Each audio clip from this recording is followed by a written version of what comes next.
So, just a little over a year after Tears of the Kingdom release, the brand new Legend of Zelda game is already out, and as is the case with pretty much every Zelda game, it is absolutely fantastic and by far the most unique experience I've ever had with a Zelda game, despite a number of deja vu moments that I had with this game and Link's Awakening. But anyway, in this video, I'm going to cover my thoughts on this game in its entirety as briefly as I can, including everything from the gameplay, the characters, and last but definitely not least, I'm gonna discuss the story. There will be time codes in the description if you would like to jump around, but with all of that being said, let's get right into it, starting with the graphics. They aren't the most insanely realistic thing you'll ever see, but I honestly think that it gets the job done. If you know me, I'm not the biggest fan of the chibi art style, but I honestly think that this game does a lot of very interesting and unique things to make you realize that the chibi direction is genuinely the best way to make this game. I also do want to give props that there are what feels like countless monsters that also translate really well into this kind of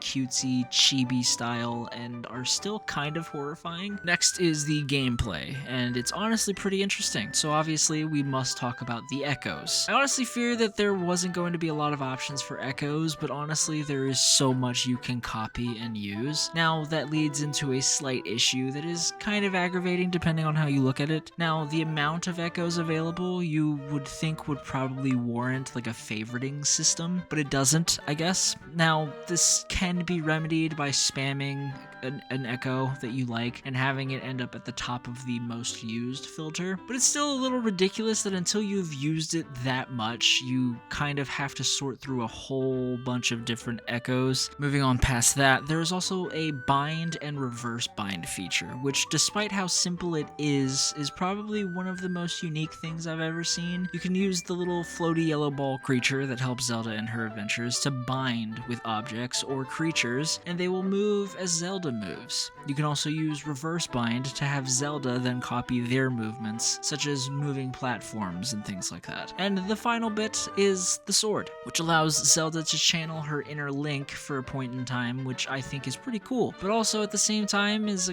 kind of a little bit lame. It feels like they don't want to let go of the Link identity of this franchise, so they shoehorned it in a way to have Link's gameplay still be there, especially considering the fact that the reason why Zelda is able to do this is kind of hand-wavy, but at the same time, Zelda isn't able to defend herself without the use of echoes, so I can understand why they would want to implement this. Regardless, I love the way this game plays, aside from some of the small gripes that I have, and with that being said, let's finally dive into the story. So, the game kicks off with a disguised swordsman with a green tunic entering strange ruins where a blue monster is holding Zelda hostage in a large crystal. After defeating a number of enemies and finding where Zelda is being held, the swordsman fights the monster and eventually defeats him, which typically would mark the end of any given Zelda game, but this is actually where the game begins, as upon the blue monster's defeat, this strange magic begins to consume the area around his spear and swallows up this unnamed swordsman, but not before he was able to shoot an arrow at Zelda's crystal and freeze her. As Zelda is freed, she runs out of the temple as this strange magic begins to consume the ruins, and she is eventually able to escape and get a beautiful look of Hyrule before she is approached by a few guards that bring her to the castle, as we see this weird space magic grow just a little further before we cut to her returning to town. After returning to the castle proper and briefly speaking with an elderly woman named Impa, Zelda's father reminds her that these rifts that the swordsman was swallowed up by have been appearing for a long time, stealing away primarily children, which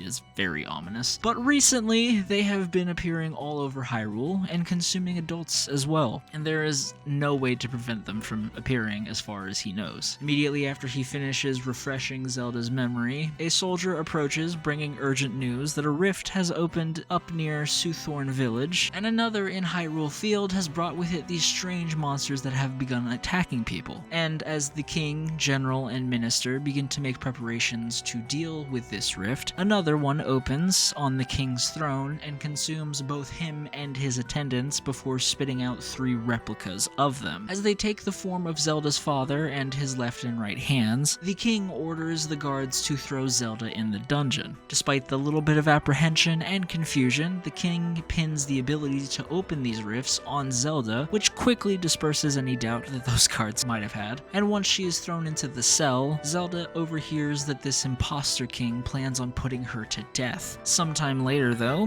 while Zelda comes to terms with her fate, she is visited by this strange yellow light that she escaped from the temple alongside. As this light takes form as a physical being, it explains the situation to Zelda after telling us that its name is Tree or Tri. Given that it looks like the Triforce symbol, I'm gonna call it Tri. Anyway, to assist Zelda with fleeing from her current situation, Tri gifts Zelda with a Tri-Rod to create echoes of various things in the world to help her. At this specific point in time, there are a total of 3 echoes allowed that she uses to replicate a table to eventually climb out of the cell and make her way out of the castle's dungeon. As Zelda reaches the stairs, though, outside of this dungeon, she runs into Impa once more, who helps her escape from a handful of guards who had realized that she escaped, and after Impa points her in the direction of somewhere safe south of the castle, Zelda flees as Impa holds off a group of additional guards who are rapidly approaching behind them. Zelda then dons the swordsman's hooded cloak, heads up the stairs, and after collecting a number of additional echoes, she finds that another rift has opened in the castle, which forces her to dive into presumably the sewers, where she is whisked away by a current. Upon exiting this weird underground river, Zelda finds herself on a beach, and after defeating a monster, we discover that she also can create echoes of these monsters. Now, after making her way out of this area via a nearby cavern protected by some sea urchins, Zelda finds herself at Suthorn Village, the same village that had the large rift appear nearby not long ago. Within the village, aside from learning that the swordsman with the green tunic is named Link, and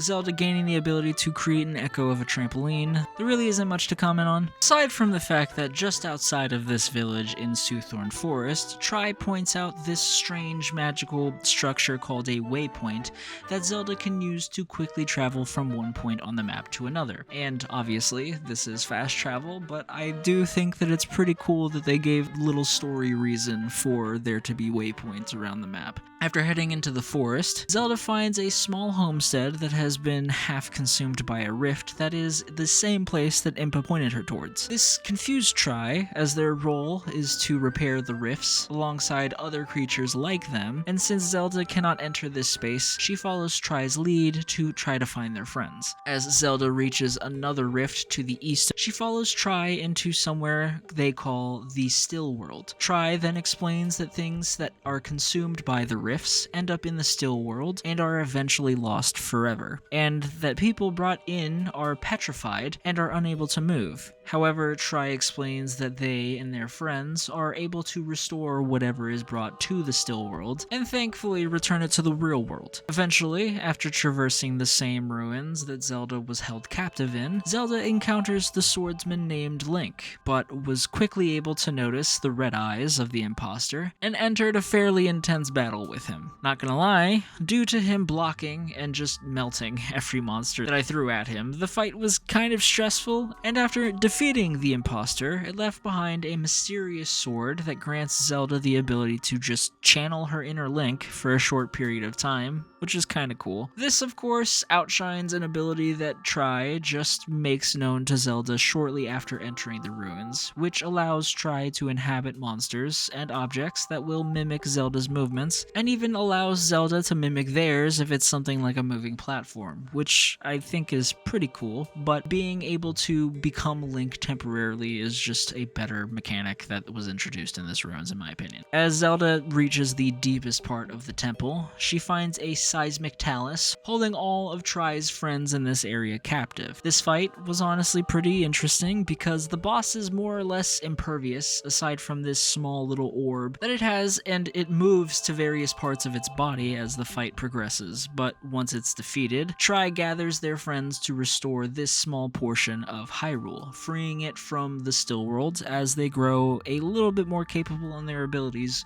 by doing so. Upon returning to Hyrule after this rift is repaired, Zelda immediately is reunited with Minister Left, and after explaining the situation to the Minister, we learn that she can see Tri. I honestly hope we learn the reason why, because now I am really curious why only the Minister and Zelda can see them. Zelda then follows the Minister to the location that Impa pointed her towards, which turns out to be where Impa's brother lives. And after entering the cottage and a little bit of a back and forth, we learn that Blueberry is attempting to save Link, and once Zelda explains her experiences in the still world to him, Blueberry explains that he made the strange sword that Zelda acquired from the imposter Link, and that Link was using it to save people from being consumed by the rifts, until he eventually made his way to save Zelda. But even after defeating the quote-unquote big blue guy, the rifts have continued to appear, which means that they are possibly unrelated. I'm not really buying it though, and regardless, we also learn that Blueberry is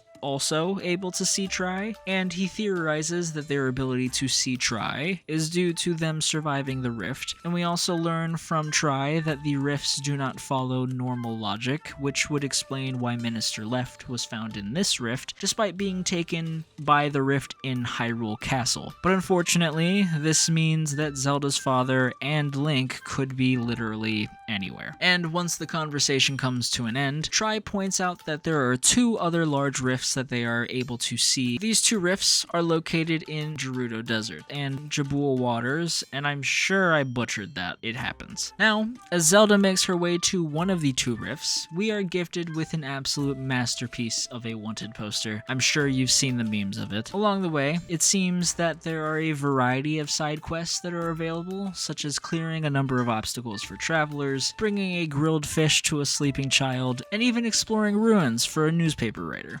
Alongside with these quests, there are also stamps that you can find scattered throughout Hyrule that are basically collectibles of someone named Stamp Guy, which is pretty much just him hitting JoJo poses, which is kind of hilarious. As Zelda arrives in Seaside Village, she learns that the Great Spirit that the Zora gather to perform rituals for has been rampaging. And on top of that, apparently the rift is also located inside his den, which is great. Upon locating said den and entering, two Zora approach and inform Zelda that to open the door to the Great Spirit's chambers, the chieftains of both the River Clan and the Sea Clan need to perform at the same time on these two pedestals that you see on the screen. So, with this information, Zelda makes her way to the north to the River Clan's village. She attempts to speak with Drad, the chieftain, but is entirely ignored as he storms off with grumblings about a quote-unquote squabble that he has been having with the Sea Clan's chieftain. Now, as he makes his way to the location where the Zora perform their music, Zelda makes her way to the Sea Clan's village with hopes that they will listen to her pleas, but also fails to even speak with Kushara, and after following her to the Crossroads Plaza where the River Clan's chieftain is located, we witness the both of them argue with one another before they decide to settle the argument by playing their respective instruments at each other. As funny as it was, they actually kind of succeeded in summoning the giant fish known as Lord Jabu Jabu, which ate both of the chieftains' attendants before fleeing, which thankfully made the two chiefs realize that they should put their beef aside to rescue the two as the Great Spirit makes its way to the River Zora's village. And shortly after returning to said village, Zelda learns that Chief Drad had fallen into the rift that is to the northeast of the village. Then follows him in shortly after speaking with Kushara, and upon entering it, Zelda searches for Tri's friends,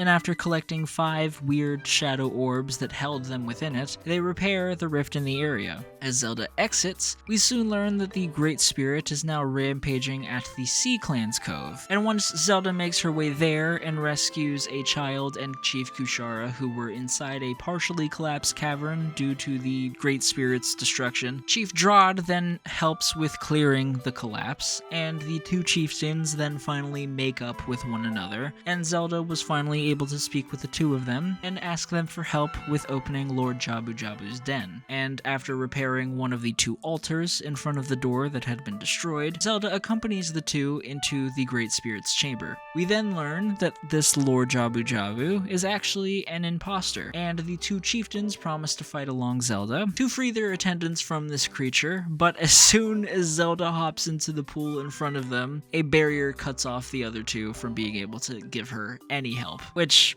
is pretty much what I expected. I'm not going to give any comments on this fight, aside from the fact that it was absolutely miserable. I really liked how the imposter would inhale and exhale a whole bunch of different environments to stand on for the fight, but it's a water-based fight, which just made it miserable. Soon after Zelda enters the rift that the imposter was protecting, she finds General Wright, and after entering the Jabul ruins, Zelda encounters a creature called Vocavore, and this boss fight was honestly really fun, despite it being mostly in water. The whirlpools that it creates could have been absolutely obnoxious, but I think them serving as more of an obstacle course than a crowd control kind of situation made it a lot more interesting, on top of the fact that this creature just completely deleted entire sections of water and could fly. It was honestly a really fun battle, despite its simplicity. After the rift is repaired, and Tri tells us that their new power-up is the ability to create echoes at range, Zelda finds herself returning to Hyrule, and eventually the two Zora chieftains perform for the real Lord Jabu Jabu. I'm not really one to talk about music that much, but it is a beautiful arrangement that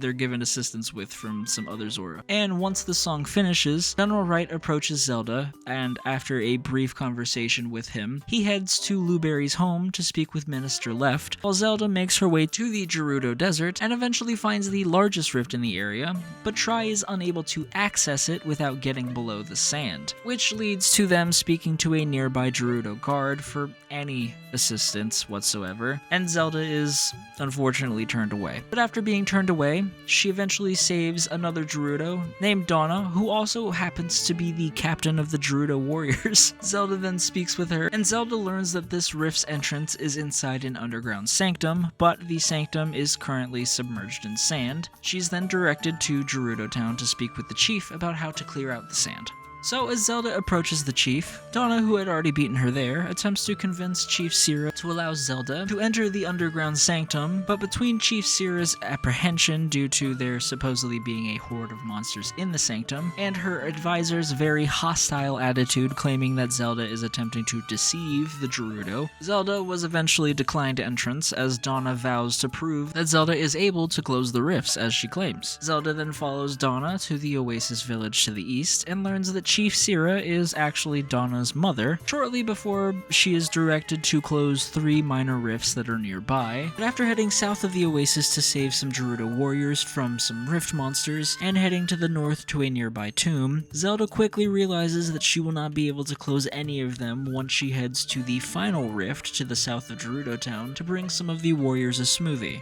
And after doing so, she is called back to Chief Sira's chambers to speak with her and her aide. And after Donna swears on her honor as a Gerudo that Zelda is capable of getting rid of the rift, apparently it was all that Chief Sira needed, and she even proceeded to promise to remove the sand. But first, they are called to a rift to the east of the Oasis that had consumed some of the warriors in the area. But before we continue, when Chief Sira said that she would allow Zelda to enter the underground sanctum, her aide, Facette, flew off the handle and insulted the chief, and interestingly, within the still world, Zelda found the real Facette, and after restoring this area, Chief Sira kills the imposter Facette herself. And we learn that it was the imposter's idea to have the Gerudo warriors fight the rift monsters constantly, and also to have the underground sanctum sealed, which she suggested at first after hearing word that the rift in the forest was destroyed. Which I find is really interesting that the imposters are able to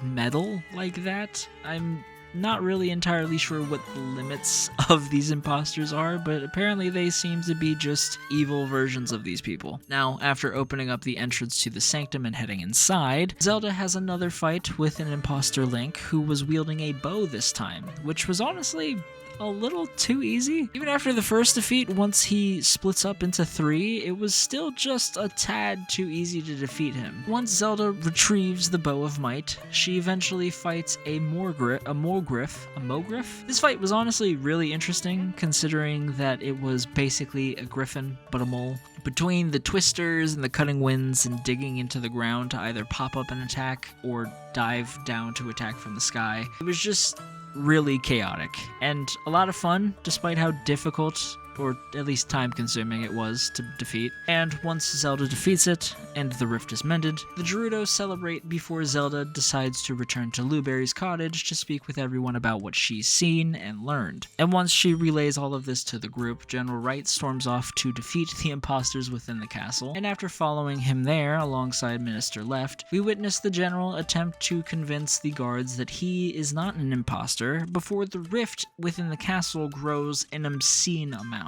and consumes most of the city. After it does so, the general rallies the shaken soldiers to protect the citizens and allow Zelda to make her way underground to enter this massive rift. And once Zelda jumps down a well and enters the still world and makes her way deep below Hyrule Castle, she encounters the imposter versions of her father and his aides, who were seemingly waiting for her. But after promising to kill her himself, Zelda's father and aides turn into strange shadow blobs that then come together to form an echo of Ganon, the blue monster from the beginning of the game, who claims to be the one behind everything happening in Hyrule. Now, this battle is pretty interesting given that you're more or less forced to use the swordsman form due to the fact that the echoes are just too slow to do the fighting against Ganon themselves. But nonetheless, after the fight and the rift is completely mended, Zelda attempts to return to Hyrule as a massive black cloud creature bursts through a nearby wall and attempts to steal her away, but is blocked by the real Link, who beats it back before being encased in a familiar purple gem and is taken deeper into the rift. As this all happens, Tri then pulls Zelda back to reality. Upon returning to Hyrule, Zelda is reunited with her father, and the rumor of her opening the rifts is immediately squashed as the King of Hyrule took it upon himself to clear up this misunderstanding. And with that, Zelda is finally allowed to rest for one night. As she is then asked to return to the throne room by Impa, Zelda then learns that despite the closing of the rifts, there is still not peace in the kingdom. And the king is soon approached by a soldier that explains that 3 giant rifts have now opened in the Elden Volcano, the Faron Wetlands, and Holy Mount Lanayru. Holy Mount Lanayru, which apparently all have connection to the 3 goddesses and the Prime Energy. Honestly, kinda weird that they call it Prime Energy instead of the Triforce, since it's right there, Triforce. During this conversation, there is also discussion about an ancient tale that states that when an evil power attempts to seize the Prime Energy, there will be a priestess and a warrior who will appear to defeat Logan Paul and... Wrong Prime Energy. Let's track that back. There is a priestess and a warrior who will appear to defeat the evil, and it is deduced that both Zelda and Link are these 2 figures who will unite to defeat this evil. Now, with this newly instilled confidence in finding out that she's essentially the chosen one, and with a new outfit given to her by Impa, Zelda makes her way to the Elden Volcano and eventually finds Goron City. But upon arrival, she learns that most of the Gorons have been taken by the rifts, including the chief Darstan. After rescuing the chief and some others taken by the rift, we learn that a handful of people are missing, including Elder Sylve and Elder Goll, who Zelda eventually learns from Darstan both know about a secret entrance that leads to where the giant rift in Elden Volcano is located. And after finding Elder Sylve, Zelda learns that he came across a quote-unquote new type of Lizalfos. And after defeating 2 unique types of these creatures, she saves Darstan from the Lizalfos that have been created from the rifts, and learns that Elder Sylve actually does not remember the location of this secret passage into the volcano, but he does mention that Elder Goll most likely knows where it is. Once Zelda makes her way to a nearby cavern where Elder Goll is found, and brings him and 2 other Gorons some rock roasts for them to feed on. Unsurprisingly, Elder Goll couldn't remember anything either, and as Elder Goll took his leave, he does offer Darstan some words of encouragement due to the fact that Darstan is a relatively new chief who took the title on after his father had passed, and since Darstan heavily relies on a whole bunch of nuggets of wisdom his father gave save him out of fear that he'll never live up to his father, he initially shrugs off Elder Gold's words before swearing to stop the chaos around Goron City, which Zelda will inevitably help him with. But first, Zelda returns to Goron City alongside Darstan to attempt to jog the memory of the two elders, and during this, they mention that Darstan's father once spoke about blocking off something in his chambers, which then causes the both of them to head to Darstan's chambers, and Zelda accidentally destroys the portrait of Darstan's father, which does reveal a literal hole in the wall, thankfully. The both of them then head beyond it, before crossing several pits of lava, and Darstan surprisingly uses the slate that he's been referencing this entire time with his nuggets of wisdom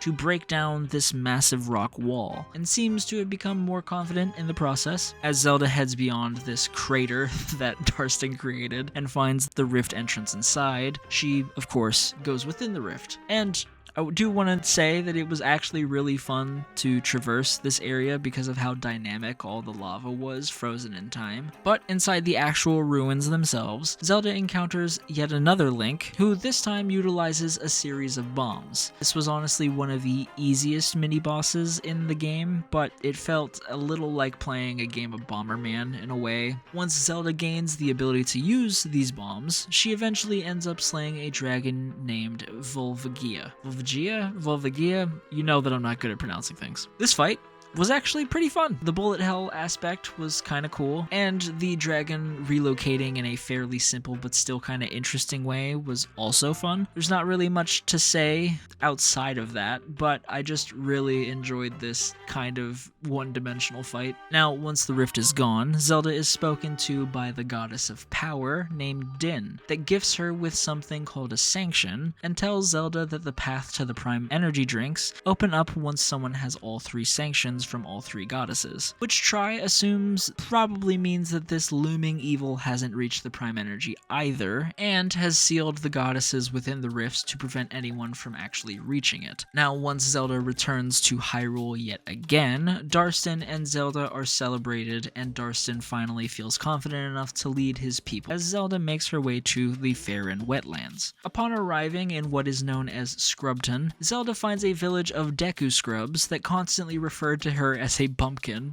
which is kind of hilarious considering that one even asks her if she's ever seen rain before. Tri and her are able to locate the entrance to the massive rift in this region almost instantly, but are unfortunately unable to access it due to needing a membership card to what is known as the sweet spot. Within Scrubton, she's pointed in two completely separate directions as to where she could possibly find someone with the membership card, and eventually finds herself at the house of a Deku Scrub named Blasu, who has a rift growing in her home. Now, unique to this specific region's rifts, there's apparently spider webs that come out of these rifts, and all of these Deku Scrubs eat it as quote-unquote cotton candy. Interestingly though, they even become upset to the point of arresting Zelda after she restores Blasu's home and destroys said rift, which I think is honestly one of the more interesting dynamics out of this entire thing. And once Zelda traverses the entire prison without her staff or echoes, she eventually retrieves the staff, which was being used as a cotton candy stick, and quickly escapes. Upon escaping, Blasu gives her their membership card, which allows Zelda to finally enter the sweet spot. And as she enters the exclusive club, she witnesses a handful of Deku Scrubs that are making their cotton candy, that are then consumed by the rift as it grows a little bit more. And she is essentially given permission by the two surviving Deku Scrubs to destroy the rift despite their love for the quote-unquote cotton candy. Anyway, inside the still world, it doesn't take very long for Zelda to find the master key that opens up to the final boss room, but the only issue is that it is being held by a massive man-eating plant that immediately flees deeper into the ruins. And I do have to say, this mini-boss was kind of fun. I really enjoyed the first fight against it, and the second a little bit more, as it doesn't exactly let you cheese the fight by attacking it head-on whenever it tries to bite at you. It does take a few seconds to kind of realize that these additional heads in the second fight can be attacked after feeding it a bomb. Eventually,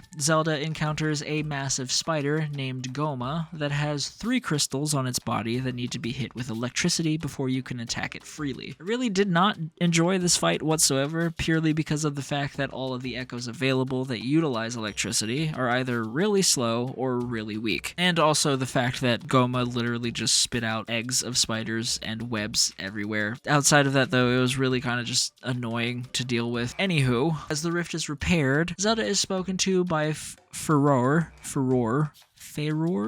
not sure, the Goddess of Courage, and is gifted with the Goddess of Courage's sanction. After being granted this sanction, the goddess tells Zelda about the true identity of the one behind all of the rifts, a creature known as Null, an entity that existed before the creation of the world, and as creatures began to take shape in this void, Null consumed them until the 3 goddesses created the skies and the lands to contain Null. The goddess also reveals that Null has been creating the rifts in an attempt to return the world to the void. But the goddesses created the tries to kind of destroy these rifts and maintain the balance. Now, as Zelda returns to Hyrule, she sees the Deku Scrubs talking about how they are glad that the rift and the spiderwebs are finally gone, and quickly forget about the cotton candy while focusing on celebrating with smoothies. Which, to be honest, considering how a Deku Scrub has kind of been making smoothies for basically the entire game that, we've been going through this entire time, and they're just now starting to drink the smoothies, it's kind of funny. Along the way to Mount Lanayru, Zelda meets a Yeti named Konde during a freezing cold snowstorm who guides her to his home so she can wait out the storm, which is pretty nice. Surprisingly, Konde, for some reason, can see Tri, and within his igloo, Zelda learns that Konde's older brother has a hot air balloon that he uses to fly to Mount Lanayru. After the snowstorm has already depleted, Konde uses his shovel as he assists Zelda with getting rid of a rift that is growing in a nearby cave. And once the rift is gone, Konde immediately moves on to clear on other objects that he deems necessary, as he had explained earlier that he is essentially the groundskeeper for Herba Mountain, just as his father was. So, as Zelda began climbing the mountain after Konde, eventually she sees a massive Yeti that made even Konde look small, that he claims is his brother. And as they reach the top of Mount Lanayru, she sees Konde hunched over and finds out that his brother had knocked him over, which leads me to believe that the giant Yeti that we saw is probably not his brother after all. So, after Zelda enters the nearby rift to chase after who Konde claims is his brother, eventually she finds a cavern that has a cave painting inside that depicts Konde, his actual brother, and their father, that explains that Konde's brother made his way to Mount Lanayru to continue his father's quote-unquote work. And as Zelda makes her way deeper into this frozen cave, she eventually encounters a massive slime made of water from the hot springs in the same chamber that we find it in. And this mini-boss fight is probably one of the more difficult ones, just because you have to avoid getting squashed by the massive slimes and getting hit with steaming hot water, while also freezing them to eventually successfully defeat them all. Now, I'm aware that I haven't really discussed any of the puzzles of most of these ruins, but this one was really fun, with having to activate this heating or freezing technology to either melt the ice or freeze the water to eventually make your way to the final chamber. And as Zelda does so and enters the boss's room, she quickly realizes that this creature is not Konde's big brother, but is actually a creature named Scorchill. This fight was really fun. I'm not entirely sure how its body is suddenly made out of obsidian or whatever when it wears its fancy helmet, but the first phase, it uses a series of ice attacks and requires you to use various fire echoes available to attack it until it is broken, and then you attack the creature itself. And phase 2, you're forced to switch to ice echoes. But my favorite part about this fight is probably the final phase, where its attacks and the element of the horns are total opposites. And once it's defeated, Zelda is visited by Nayru, the goddess of wisdom, who grants Zelda her sanction and also explains that in an ancient forest, she will find a sacred tree and Link. As Zelda returns to Hyrule, both she and Tri explain to Konde that his brother is actually still traveling the world, or whatever the hell he thinks he's doing, which makes him feel better. and he begins to celebrate before taking his leave to wait for his brother, presumably in his home. Now, almost as soon as Conde leaves, Noel suddenly appears out of nowhere and grabs Zelda and steals her appearance to access the Prime Energy. As Noel presumably approaches Zelda to finish her a la Mortal Kombat, once more, Tri saves her from a grim fate and brings her to Hyrule Castle. As she comes to within the castle, Impa explains that the forest that she was told of by this goddess is the Eternal Forest, and once Zelda follows behind Impa and her father who have taken their leave from her room, she plans to join forces with Link, and is also offered a helping hand by General Wright, who makes his way to the forest to wait for Zelda. Unfortunately, he takes his leave before either Zelda or Tri are able to inform him of Noel, and as Zelda finds herself deep within said forest, she sees that General Wright and a few of his soldiers have already been knocked unconscious in front of an ancient tablet. Once she wakes them and traverses the forest to place these ancient orbs in these peculiar devices, the Triforce symbol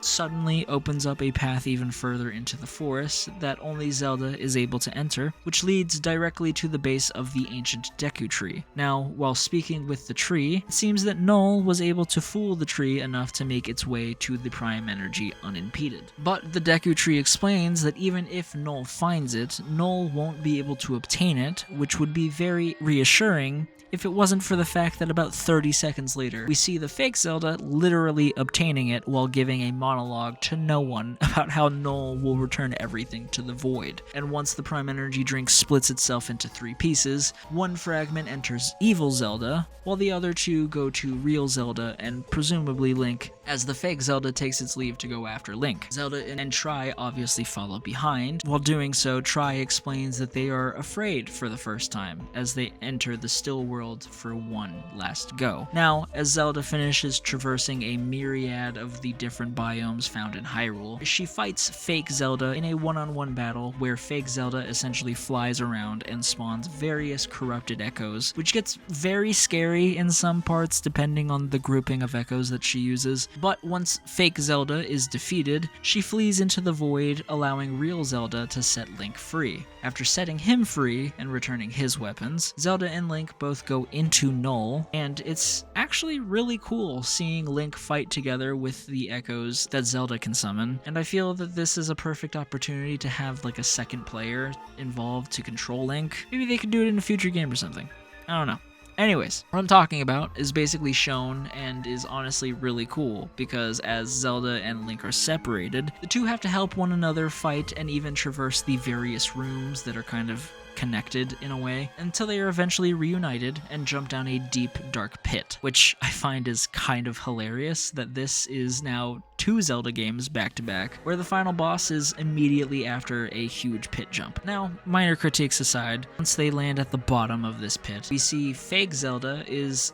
almost immediately killed by Noel, who then is given a surge of power thanks to the Prime Energy fragment that it obtained. In the process, Noel creates insanely large rifts that consume all of Eternal Forest and several villages across Hyrule. But thanks to the combined forces of the Priestess and the Hero, Noel is swiftly defeated by getting absolutely jumped. Honestly, the first phase of the fight was pretty underwhelming due to just kind of how easy it was, with Noel only kind of creating pools of shadowy fire and using claw attacks. The second phase though, as Noel seemingly flees from the fight, it actually was attempting to separate both Link and Zelda, as Link remains in the original chamber to fight off a multitude of shadowy appendages, while Zelda, who chased after Noel itself, is transported to a graveyard of tries, which is honestly horrifying. Now, you have to chase after Noel, as it uses the weird shrimp fish echo to create whirlpools, and using tries to create corrupted echoes, as you have to also keep in mind that Zelda is holding her breath during all of this.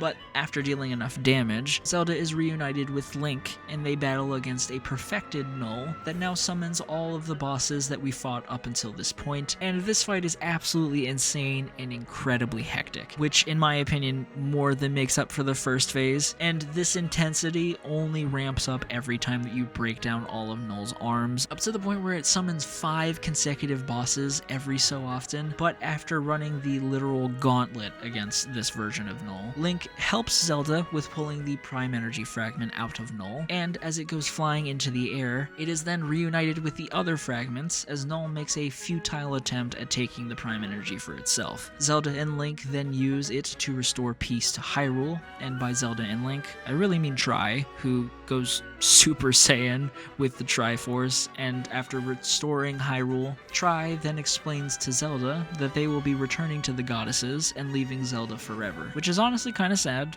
but it does make sense. And as the credits roll, we are gifted with a ton of adorable pictures of Hyrule, and even see Conde celebrating as he sees a hot air balloon in the distance, which was really cute. Unfortunately, from what I can tell, there isn't any post-game content whatsoever, so let's switch gears really quickly. Without mentioning spoilers, I honestly really adore this game. It's an absolutely amazing experience, and honestly, I wouldn't rather our first time playing as Zelda to go any other way. There isn't a single time where it feels like she's out of her depth, and I love that her being the princess isn't really ever a factor in anything, since apparently no one knows who the hell she is, which is kind of funny, but hey, I'm not going to complain about it. Now, the platforming is extremely unique because of the variety of obstacles and challenges that are thrown at you because of the variety of environments that you kind of traverse through in this game. And even if you can't figure out some of the quote-unquote correct ways to traverse certain areas, the echo mechanic is so diverse purely just because of the options that literally anything that you need is there if you can find it within this menu. Now,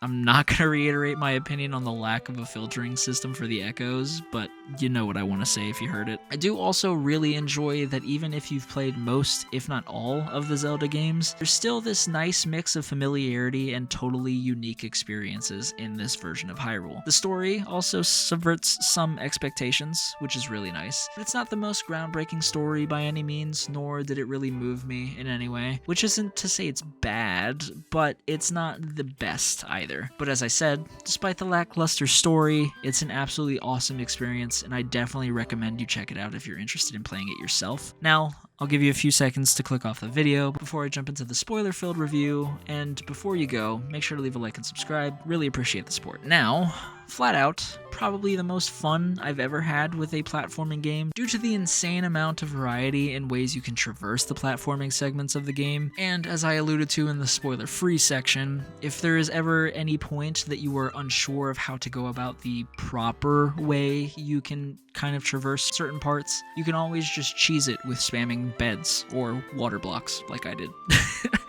The same goes with the puzzles. So this is more of like a hyper-specific, depending on the scenario kind of thing, more than just a general fix-all like with the beds. I also really love that Link is almost nowhere to be found in all of this game, aside from obviously the very end. I do want to say that I was kind of worried there for a second that just before the final boss, when we were more or less forced to return his sword, bow, and bombs, that after giving Link all of his weapons, we were kind of gonna leave Zelda behind to play as Link and have him defeat Null, which I genuinely do think that that part was the best part. I genuinely do hope that at some point in the future we get either like a co-op game or a swapping back and forth kind of situation between the two of them as need be. Also, I do want to say the specific subverting of expectations that I was alluding to in the previous portion again, honestly was genuinely thinking that Ganon was behind everything, and it's not really like the most insane idea to kind of have it be something completely different, but it is kind of nice to have Ganon not be the final boss or behind everything every once in a while, and that kind of subverted my expectations just a tiny bit. As I've stated 4 times at this point, the experience of playing through this game was stellar despite a handful of low points and some really lackluster bosses, but between the actual gameplay and just the overall aesthetics and character interactions, I think this game is very solid and smashes it out of the park. So moving on to character highlights, there isn't really much to talk about, but I do want to say I like that there was a handful of attempts to make certain characters compelling, such as Darstan, Conde, and the 2 leaders of the Zora clans. One of my biggest complaints with Link's Awakening is that there was never really any serious conversations with any of the characters, and every interaction was either super gimmicky or just for jokes, and the devs did a very good job of killing that kind of worry of mine very quickly, especially with making everything so serious, and the death threat at the very beginning kind of squashed any of my worries about this game kind of being more for jokes than anything else. Absolutely amazing handling of the tone, I guess is what I'm trying to say. But with all of that being said, let me know your thoughts on Echoes of Wisdom in the comments down below. If you enjoyed the video, make sure to leave a like and subscribe. I appreciate all of the support, as I already stated. Thank you so much for 1,000 subscribers, everybody. It is absolutely a dream come true. I know that it's not that big of a milestone, but I genuinely didn't think I would ever really get here. But with that being said, thank you one more time, and hopefully I'll catch you in the next video.